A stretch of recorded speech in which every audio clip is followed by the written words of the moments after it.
오늘 우리들에게 주시는 하나님의 말씀 창세기 13장 11절로부터 18절 말씀입니다. 그러므로 롯이 요단 온 지역을 택하고 동으로 옮기니 그들이 서로 떠난지라. 아브라함은 가나안 땅에 거주하였고 롯은 그 지역의 도시들에 머무르며 그 장막을 옮겨 소돔까지 이르렀더라. 소돔 사람은 여호와 앞에 악하며 큰 죄인이었더라. 롯이 아브라함을 떠난 후에 여호와께서 아브라함에게 이르시되 너는 눈을 들어 너 있는 곳에서 북쪽과 남쪽 그리고 동쪽과 서쪽을 바라보라. 보이는 땅을 내가 너와 내 자손에게 주리니 영원히 이르리라. 내가 내 자손이 땅에 티끌 같게 하리니 사람이 땅에 티끌을 능히 셀 수 있을진데 내 자손도 세리라. 너는 일어나 그 땅을 종과 횡으로 두루 다녀보라. 내가 그것을 내게 주리라.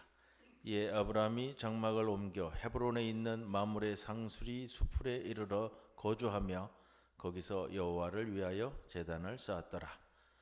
이 말씀 가운데 성령께서 함께 하시기를 기원합니다. 신앙생활은 하나님과 내가 만들어가는, 하나님과 내가 쌓아가는 스토리다, 이야기다라는 말씀을 드렸습니다. 창세기 우리 9월부터 아브라함에 대한 말씀 함께 나누면서요. 또 성경은 처음부터 끝까지 하나님과 함께하는 스토리로 구성되어 있는 것이 사실입니다. 오늘 말씀 제목을 보시고요. 롯이 아브라함을 떠난 후에 14절에 시작되는 말씀인데요. 롯이 아브라함을 떠난 후에 여호와께서 아브라함에게 이르시되, 이렇게 시작을 하죠. 여호와께서 아브라함에게 이르시되라는 것은 반복되는 구절입니다. 우리가 지난주 그 전주도 계속해서 이 말씀을 함께 나누었고요. 자, 롯이 아브라함을 떠날 때에 아브라함이 어떤 심정일까 하는 것을 한번 생각해 봅니다. 롯이 아브라함을 떠난 후에 라는 이 표현을 또 성서 본문은 왜 여호와께서 아브라함에게 이르시되 이 앞에 또 붙이고 있을까? 좀 달라지잖아요. 지난주까지 나눈 말씀과는요. 하나님께서 아브라함을 부르실 때 너는 복이 될지라 라는 놀라운 말씀을 주셨을 때, 그리고 그 말씀을 따라갈 때, 하란에서부터 가나안까지 또 애굽까지 다녀올 때 아브라함이 조카 롯과 함께 했습니다.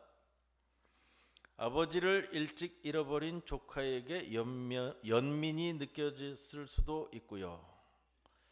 아직까지도 자녀가 없었던 아브라함에게 조카 롯은 아들과 같은 존재였을 수도 있습니다.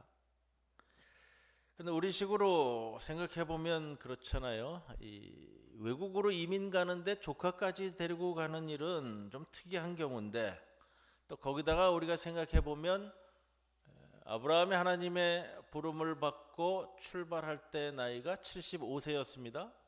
조카 롯이 몇 살이었을까요? 50대는 됐을 거예요. 자, 오늘 헤어질 때 본문 8절에 롯에게 이르되, 오늘 앞에 본문입니다. 8절에 보면 이런 표현을 쓰죠. 롯에게 이르되 우리는 한 친족이라. 친족이라는 단어의 성경에 보면은 거기 주가 붙었죠. 번호가 붙었잖아요. 앞에 밑에 내려다 보면 친족을 또 뭐라고 표현하고 있어요? 형제. 아마 포괄적인 단어 표현인 것 같습니다. 여하튼 롯을 아브라함에게는 형제의 아들이지만 형제와 같이 생각했고요. 우리가 포괄적인 표현으로 받아들입니다. 또 더 넓게 보면 아들과 같이 생각했을 것이다. 충분히 그렇게 생각해 볼 수 있습니다. 그런 아브라함이 그렇기 때문에 아마도 자신의 여정에 조카를 데리고 갔습니다. 조카도 그 길에 함께 따라온 것이 사실이고요. 자, 그만큼 각별한 사이입니다. 그런데 이제 그 조카 롯과 헤어졌죠? 왜 헤어졌을까요? 알잖아요. 재산 문제 때문입니다. 물질 문제 때문에 헤어졌어요. 당연히 헤어지는 게 맞는 상황이었고요. 자, 아마도 아들과 같은 조카, 아들이란 말이에요. 지금은 멀고 먼 길을 함께 걸어온 조카, 헤어지는데 아마 만감이 교차했을 겁니다. 조카 롯에 대해서 어떤 생각이 들었을까? 좀 야속한 생각도 있었을 것 같아요. 왜냐? 아들과 같이 생각했는데 자기 재산 잘 이루겠다고 이제 떠나가니까, 뭐 한쪽에서는 뭐 친아들이 아니니까 별 수 없겠다, 뭐 이건 뭐 우리나라 정서적 스타일이 될지는 모르겠습니다만 그런 마음도 있지 않았을까. 왜냐하면 이쪽 고대 근동 사람들은 이 친족 개념이 굉장히 끈끈하잖아요. 그러나 이런 건 생각해 볼 수 있을 것 같아요. 삼촌이 양보의 마음으로 네가 이쪽을 택하면 나는 저쪽을 택하고 네가 저쪽을 택하면 내가 이쪽을 택하겠다, 조카에게 선택권을 줬습니다. 상상해 보건대 조카는 조카로서 당연히 삼촌께서 먼저 택하십시오. 제가 이룬 이 많은 재산도 다 삼촌 덕분인데요, 이렇게 할 것 같은데, 롯이 자기 눈에 보기 좋은 땅을 잽싸게 선택해서 떠나버렸습니다. 아브라함이 서운했을까요? 아니에요. 여하튼 아마 복잡 미묘한 심경이, 뭐 충분히 그렇고 충분히 양보하면서도 아들과 같은 롯이고 뭐 다 복잡 미묘한 것이 다 포함된 표현이 오늘 롯이 아브라함을 떠난 후에 이 한 표현에 다 담고 있지 않을까 생각합니다. 그리고 오늘 이 말씀을 드리려고 해요. 롯이 아브라함을 떠날 때에, 그리고 그 이후에 벌어지는 사건들, 그리고 아브라함에게 벌어지는 일들이 어떻게 구분될까. 오늘 14장 앞에 부분 본문까지 좀 포함을 할 겁니다.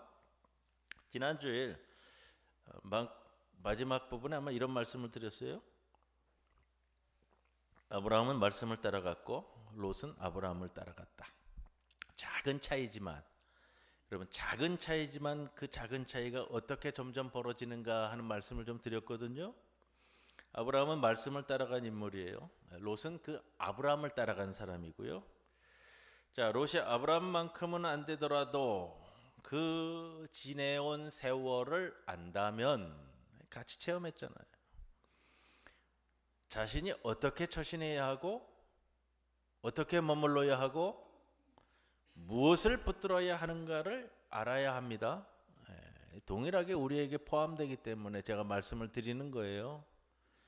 자, 몇 번 예화를 드렸고 지난 주일 오후 예배 때도 예화를 좀 말씀드렸었는데, 제가 서울에 있을 때 오래전에 만난 여성분인데, 제가 섬기던 교회 교인은 아니었고요, 직장인 예배에 수요 정오 예배 때 오셨던 분인데, 자신의 부친께서 돌아가시기 전에 자녀들을 언니 오빠 자기까지 모아놓고 내가 가진 것들 중에 너희가 원하는 것을 말해라, 그럼 내가 정리하면서 생각해서 넘겨주겠다.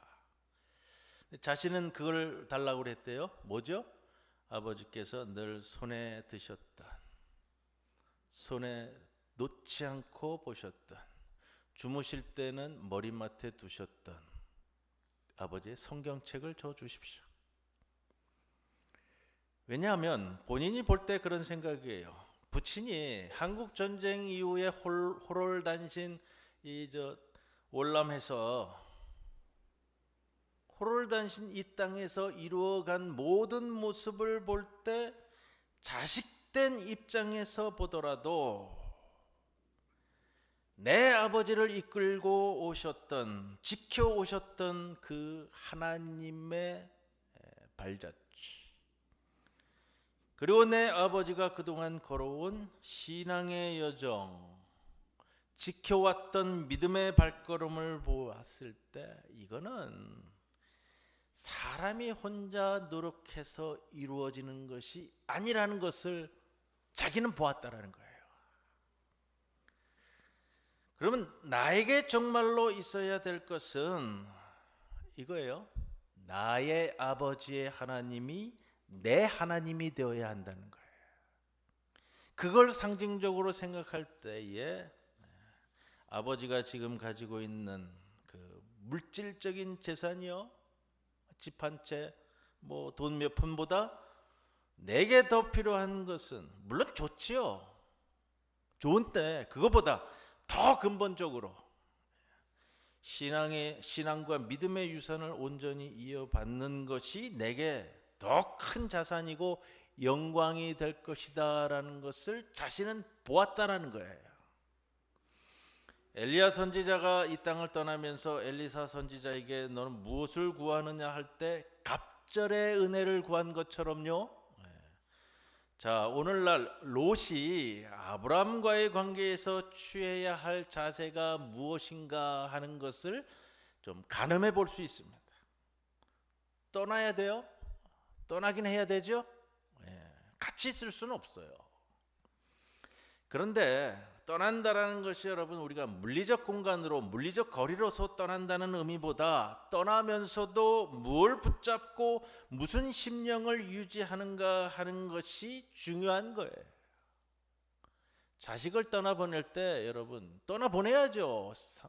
장성하면. 물리적 공간과 물리적 거리로서 떠난다는 의미보다는요, 내 자식이 내 슬하를 떠날 때에 무엇을 붙잡고 가게 할 것인가가 중요한 것이라는 거예요. 롯이 아브라함 이 삶의 질곡 속에서 이끌어온 하나님의 그 섭리를 안다면, 이 롯이 어떤 마인드로 삶의 여정에서 자신이 선택해야 할 때와 결정해야 할 때에 무엇을 붙들고 어떻게 판단하고 어떻게 결단한 것인가를 보여줘야 되는데, 롯이 이것에서 실패하고요. 아브라함은 이러한 면에서 지난주에 이어서 오늘 본문에 보면 하나님과의 관계와 하나님께서 약속하셨던 복이 될지라의 이 말씀을 자신의 삶에서 좀 더 확대시켜 나가는 모습을 구체적으로 보여주게 됩니다. 롯이 지난주일 본문에 땅을 선택할 때 중요한 관점이 있었다고 말씀을 드렸어요. 안목이라는 것, 분별력이라는 것, 시편에서는 이 명철함이라고 표현되는 이 단어, 롯이 이게 아직 갖추어지지 않았거든요. 갖추어지지 않았으면, 그렇다면 적어도 아직은 내가 어디 붙어 있어야 하는가를 알아야 되는 거예요. 내가 어디에 속해 있어야 되는지 물리적 거리와 장소의 개념이 아니고요, 내가 속한 영적 공동체에 대한 개념이 필요하다는 거예요. 롯의 안목은 본문 10절 이렇게 표현합니다. 롯이 눈을 들어 요단 지역을 바라본즉 소알까지 온 땅에 물이 넉넉하니 여호와께서 소돔과 고모라를 멸하시기 전이었으므로 여호와의 동산 같고 애굽 땅과 같았더라.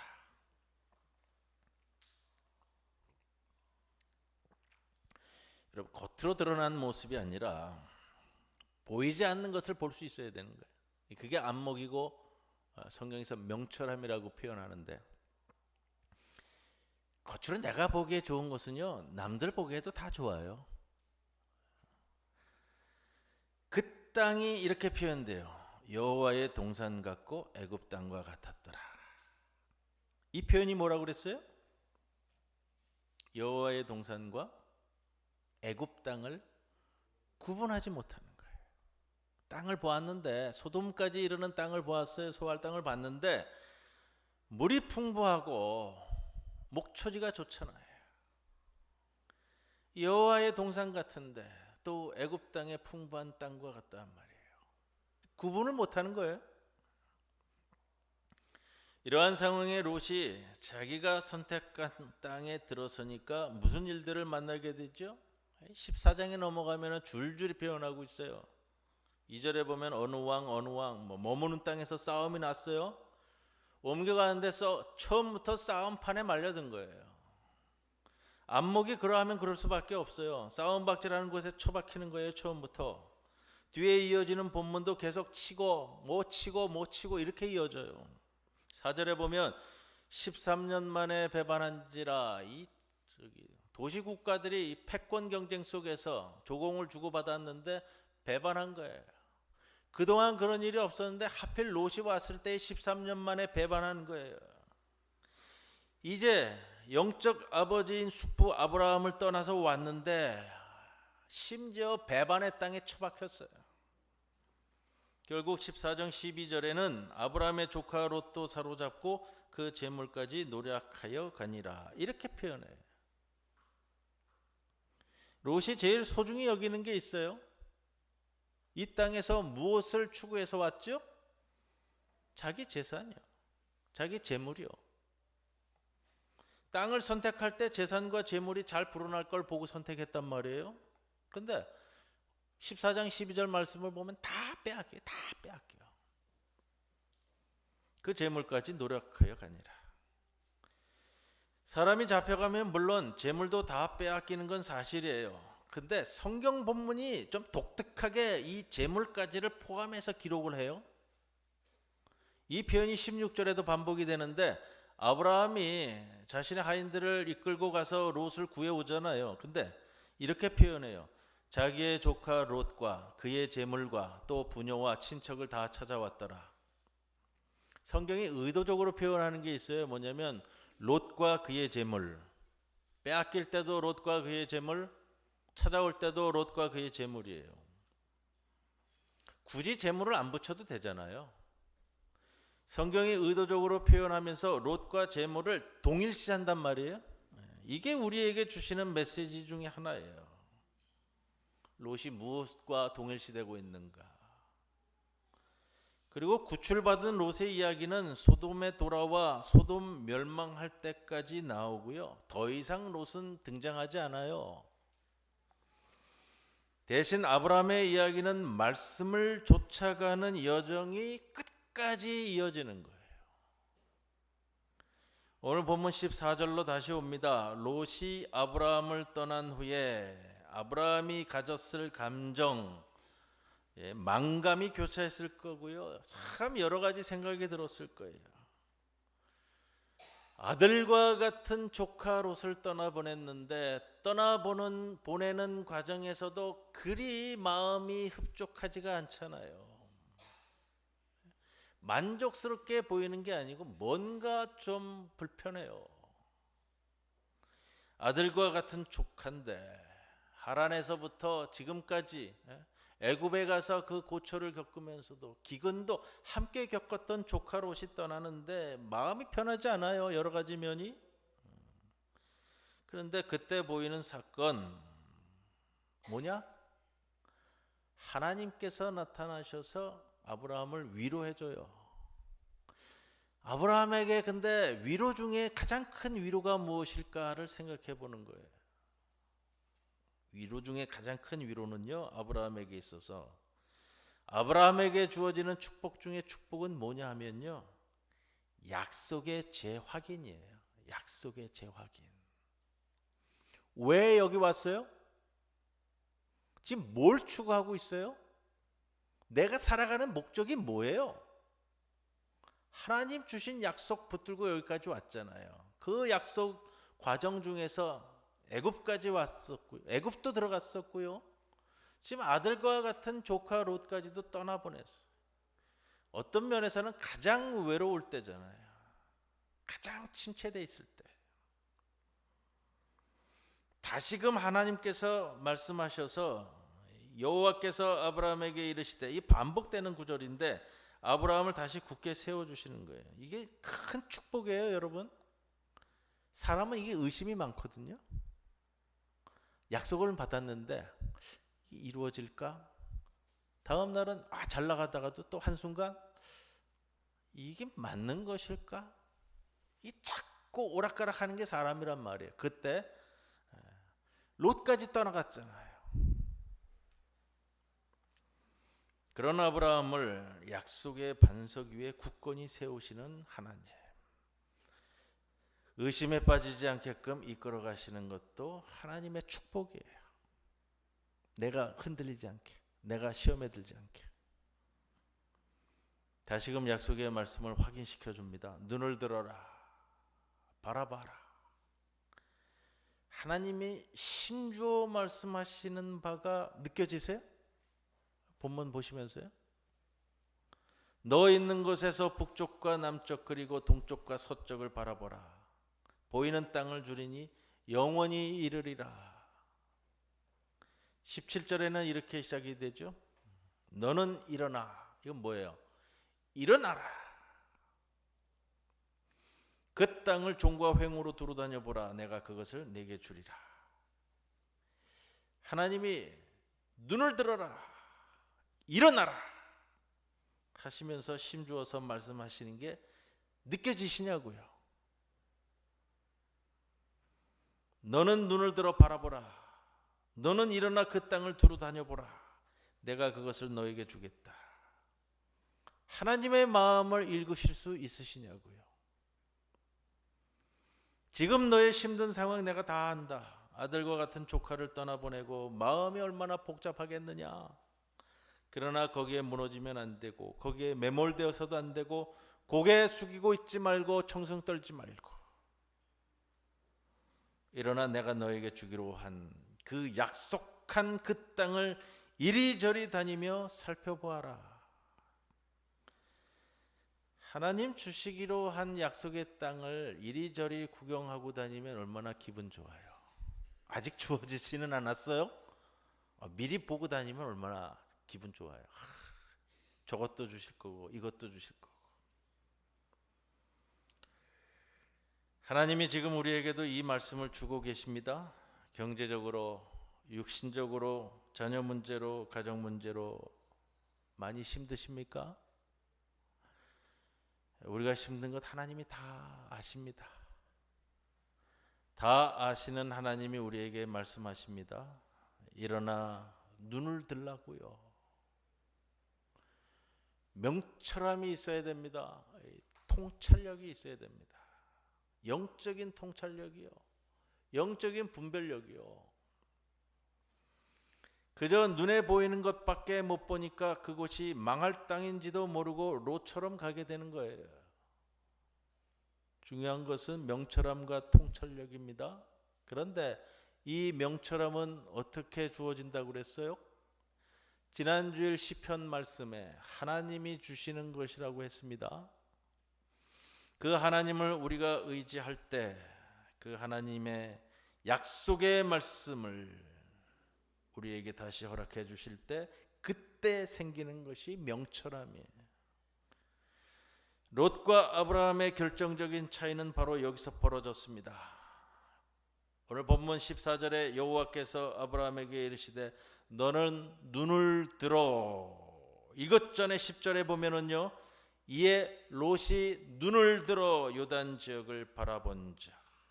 둘 다, 여러분 두 사람 다 눈을 들어 보았어요.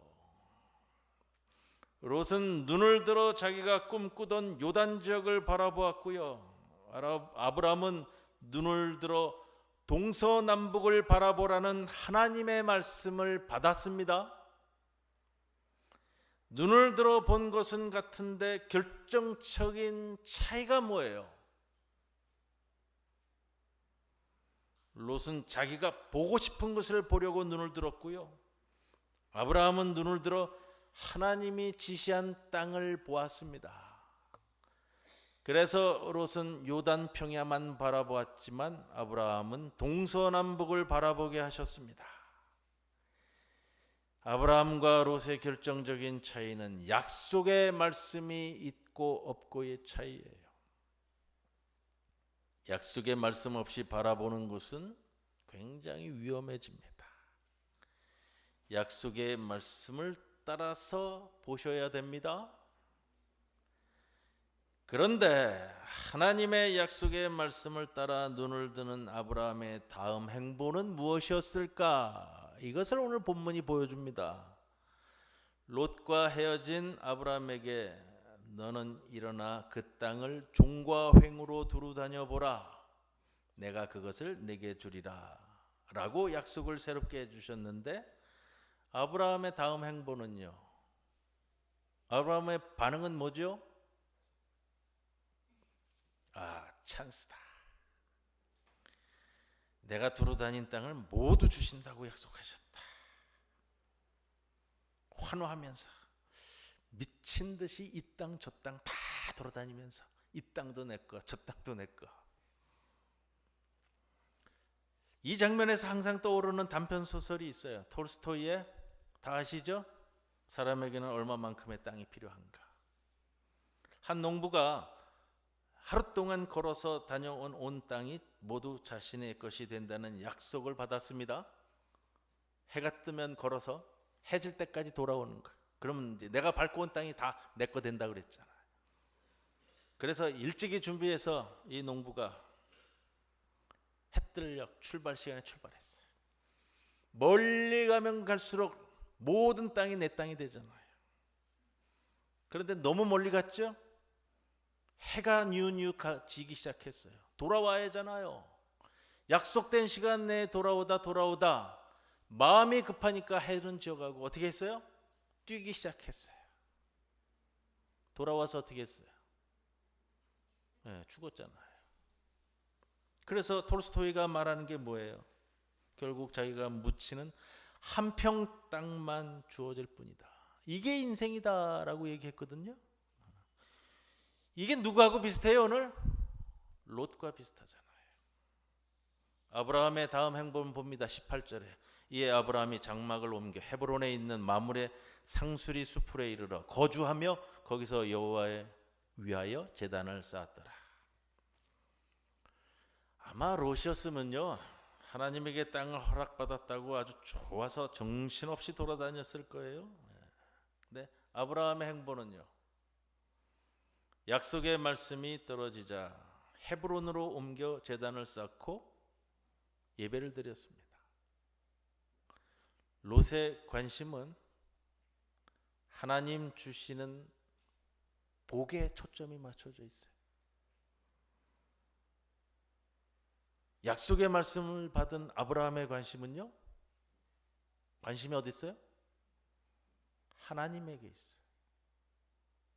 비슷한 표현이 앞에 있었죠. 18절 말씀과 비슷하게 12장 6절 이 말씀도 함께 나눴었는데, 처음 가나안 땅에 왔을 때 아브라함이 그 땅을 지나 세겜 땅 모래 상수리 나무에 이르니 그때에 가나안 사람이 거주하였다. 모래 상수리 나무가 뭐라고 말씀드렸어요? 이방신을 섬기는 장소라고 말씀을 드렸고요. 이미 거주하는 사람들도 있었어요. 누구죠? 가나안 사람들이 거주하였다. 이 가나안 땅에 왔을 때 당혹스러운 모습을 제가 설명드리면서 12장 6절 말씀을 드렸고요.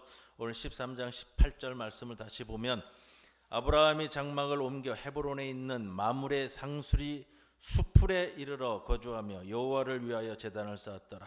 헤브론이라는 도시, 이 지명의 뜻은요, 동맹을 맺다, 계약을 맺다, 친교하다 이런 뜻이에요. 자, 그렇다면 지금 13장 18절에 헤브론이라는 이 장소 지명을 왜 성서 기자가 굳이 여기다 갖다 붙였는가 하는 것을 우리가 상징적으로 볼 수 있고요.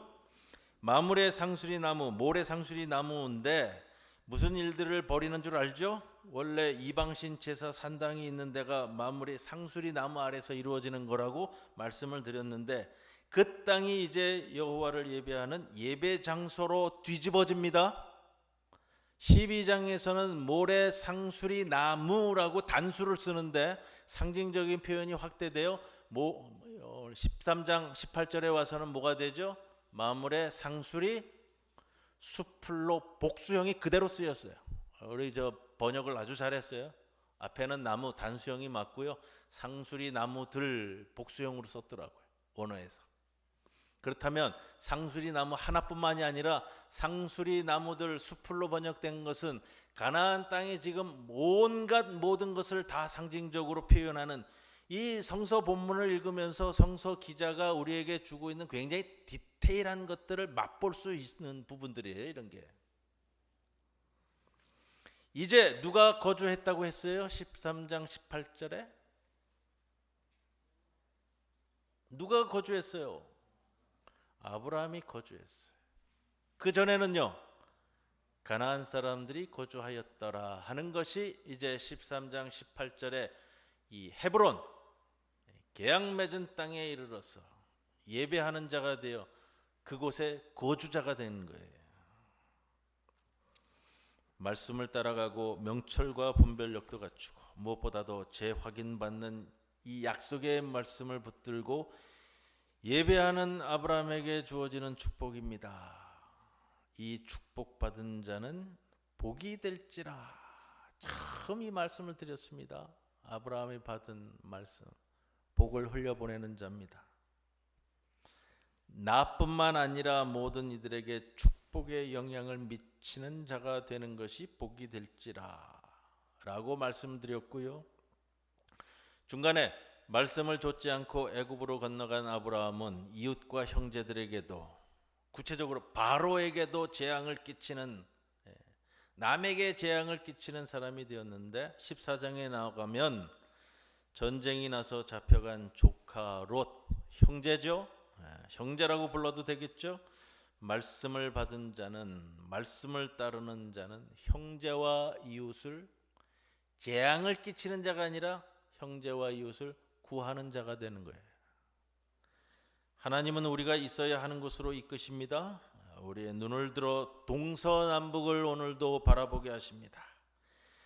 그러나 우리에게 필요한 것은 그 넓은 땅이 아니라 하나님 바로 그분이십니다.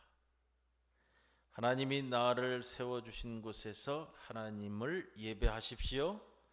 우리가 발딛고 있는 이곳이 여러분의 예배의 자리인 줄로 믿으십시오.